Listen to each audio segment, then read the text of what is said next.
रामकृष्ण हरी. नमस्कार. महाराष्ट्र वनमध्ये आपल्या सर्वांचं हार्दिक स्वागत. अखंड महाराष्ट्राचा आध्यात्मिक वारसा असलेल्या आणि आध्यात्मिक आत्मा असलेल्या आषाढी वारी सोहळ्याला आजपासून सुरुवात झाली आहे आणि आज तीर्थक्षेत्र देहू येथून जगद्गुरू तुकाराम महाराज पालखी सोहळ्याचा आज प्रस्थान होतंय. महाराष्ट्रात मुसळधार पाऊस कोसळत असताना आणि इंद्रायणी नदीला महापूर आलेला असताना देखील लाखो वैष्णवांच्या अथांग जनसागरामध्ये आणि विठुनामाच्या कडक जयघोषामध्ये जगद्गुरू श्री संत तुकाराम महाराजांच्या 341व्या आषाढी वारी पालखी सोहळ्यानं आज पंढरपुराकडे प्रस्थान केले. तत्पूर्वी आज श्री क्षेत्र देहू गावामध्ये पंढरपूरकडे अत्यंत उत्साहात या वारी सोहळ्याचं प्रस्थान होण्यापूर्वी ज्ञानोबा तुकाराम, विठ्ठल रुक्मिणी आणि रामकृष्ण हरीच्या जयघोषानं आणि टाळमृदंगाच्या निनादामध्ये संपूर्ण देहू नगरी ही भक्ती चैतन्यामध्ये पूर्णपणे न्हाऊन निघाली होती.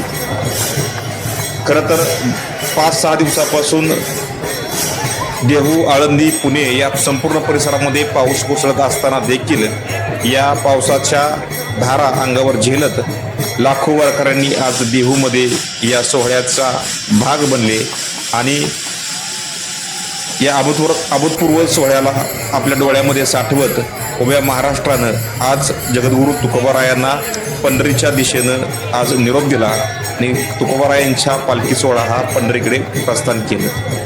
खरं तर हा वारकऱ्यांसाठी अतिशय पवित्र आणि आध्यात्मिक दृष्टीनं चेतना देणारा हा प्रसंग असतोय.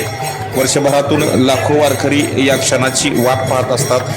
तुकोबाराय आणि ज्ञानोबाराय हे आपल्या लाडकं आराध्य दैवत विठुरायाला भेटण्यासाठी दरवर्षी हे पंढरीकडे प्रस्थान करत असतात आणि हाच आषाढी वारी सोहळा संपूर्ण जगभरामध्ये हा देखणा आणि अत्यंत असा आकर्षणाचा केंद्रबिंदू असतो. खरं तर पंढरीची वारी आहे माझे घरी, आनिक न करी तीर्थव्रत, व्रत एकादशी करेन उपवासी, गायीन अहर्निशी मुखी नाम विठोबाचे गेहेन मी वाचे, बीज कणतीचे तुका म्हणे.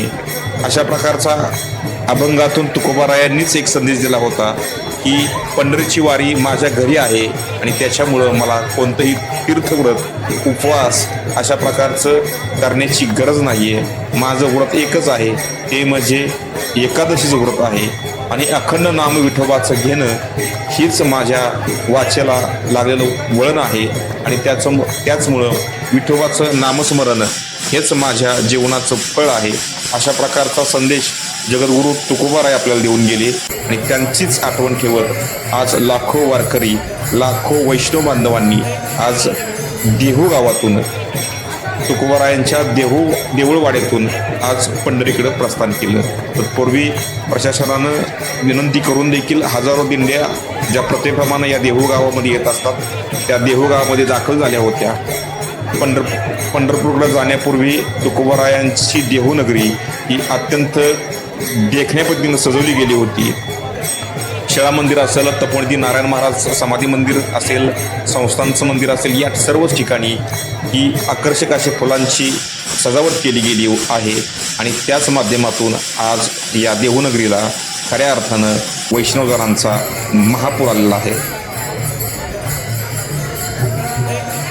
दुपारी विधिवत तुकोबारायांच्या पादुकांचं या ठिकाणी महापूजा करण्यात आल्यानंतर त्याचबरोबर मंत्रघोषामध्ये चांदीच्या सिंहासनावरती चांदीच्या ताटामध्ये तुकोबारायांच्या पादुकांचा पवित्र असा अभिषेक झाला, महापूजा झाली आणि त्यानंतर प्रथेप्रमाणे मंदिर प्रदक्षिणा करून तुकोबारायांच्या पालखी सोहळ्यानं पंढरीकडे प्रस्थान केले.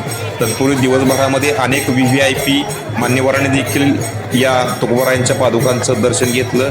त्याच्यामध्ये प्रामुख्यानं सांगायला गेलं तर राज्याच्या उपमुख्यमंत्री सुनीताताई पवार यांनी देखील तुकोबारायांच्या पादुकांचं दर्शन घेतलं.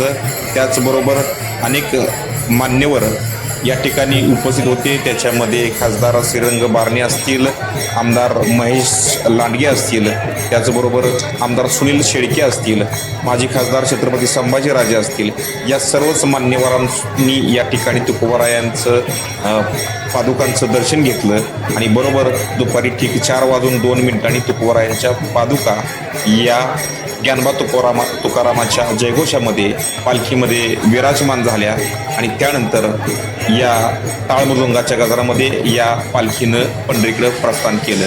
खरं तर हा प्रस्थान सोहळा या ठिकाणी अतिशय देखणा असतो आणि बहुवैकुंठीचा हा सोहळा अवर्णीय म्हणता येईल अशा प्रकारे अनुभव या ठिकाणचे वैष्णवजन.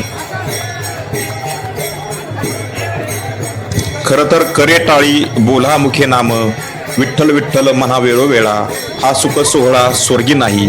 अशा प्रकारचा हा अत्यंत देखणा असा सुख सोहळा जो वैष्णवजन याची देही याची डोळा पाहत असतात आणि महाराष्ट्र वनच्या माध्यमातून आपण प्रेक्षकांना हा सोहळा या ठिकाणी आपण प्रक्षेपित करत आहोत. खरं तर तुकोबारायांच्या पालखीचं आज प्रस्थान झाल्यानंतर त्यांचा पहिला मुक्काम हा ऐतिहासिक अशा इनामदार वाड्यामध्येच होत असतो, जो देहू या गावामध्येच आहे. आणि येथून पुढे 34 दिवसांचा भक्तीचा प्रवास करत तुकोबारायांची पालखी आणि त्याच्याबरोबर या पादुका संपूर्ण पालखी सोहळा हा प्रवास करत मजल दर मजल करत हा पंढरपूरकडे प्रस्थान करत असतो. 34 दिवसांचा हा प्रवास. उद्या तुकोबारायांची पालखी ही आकुर्डी मुक्कामी असेल, त्यानंतर पुणे मुक्कामी असेल, पुढे लोणी काळभोर मार्गे ती पंढरपूरकडे प्रस्थान करते आणि याच माध्यमातून आषाढी एकादशीच्या पूर्वसंध्येला तुकोबारायांचा पालखी सोहळा हा पंढरपुरामध्ये दाखल होत असतोय. खरं तर अखंड महाराष्ट्राला वेळ लावणारा हा सोहळा असतोय आणि म्हणूनच या ठिकाणी ज्ञानबा तुकोबारामाचा जयघोष अनेक वारकरी या मंदिरामध्ये पावली खेळताना आपल्याला दिसतात.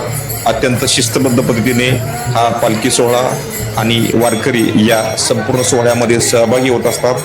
देहू नगरपंचायत असेल, महाराष्ट्र शासन असेल, महाराष्ट्र पोलीस असेल, प्रशासनाच्या वतीनं वारकऱ्यांना कोणत्याही प्रकारची गैरसोय होणार नाही याच्या पद्धतीनं यासाठी अत्यंत चोख असं नियोजन केलं आहे आणि वारकरीही अत्यंत शिस्तीनं या संपूर्ण सोहळ्यामध्ये सहभागी होत असतात आणि त्याचमुळं हा सोहळा संपूर्ण राज्यामध्ये संपूर्ण देशामध्ये हा या ठिकाणी आकर्षणाचा केंद्रबिंदू असतो. उद्या तुकोबारायांचा पालखी सोहळा हा आकुर्डी मार्गे पुण्याकडे प्रस्थान करेल आणि याचमुळं या पालखी सोहळ्याची ताजी अपडेट आपण महाराष्ट्र वनच्या माध्यमातून आपल्या प्रेक्षकांना देत राहणार आहोत. तुम्हीही या पालखी सोहळ्यासाठी कनेक्ट राहा महाराष्ट्र वन सोबत. धन्यवाद.